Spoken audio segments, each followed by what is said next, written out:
25 फेब्रुवारीपर्यंत तुमचा गहू हरभरा तूर काढून घ्या, कारण की 26 फेब्रुवारीला पूर्व विदर्भात अवकाळी पावसाची शक्यता आहे। काय होणार आहे, उत्तर प्रदेश, मध्य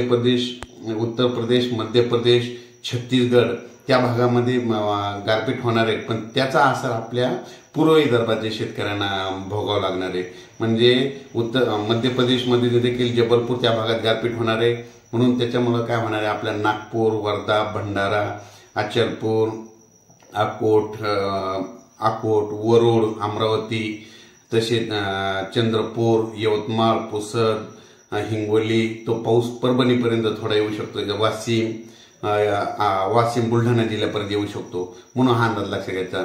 म्हणून पूर्व विदर्भातल्या शेतकऱ्यांनी फक्त हा खास करून अंदाज पूर्व विदर्भातल्या शेतकऱ्यांसाठी देत आहे, कारण की पूर्व विदर्भामध्ये 25 तारखेच्या नंतर 26-27 तारखेला एक अवकाळी पाऊस येणार आहे, म्हणून ही अंदाज लक्षात घ्यायचा।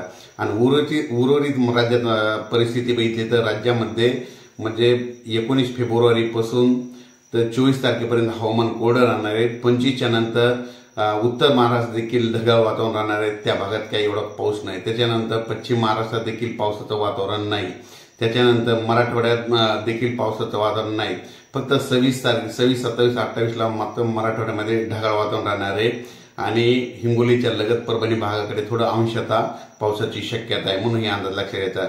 एकंदरीत सांगायचं झालं तर नेमका थोडाफार पाऊस कुठे येऊ शकतो, तर बुलढाणा जिल्ह्यामध्ये थोडाफार येण्याची शक्यता, त्याच्यानंतर अकोट तालुक्यात आहे, तसंच अमरावती, अचलपूर,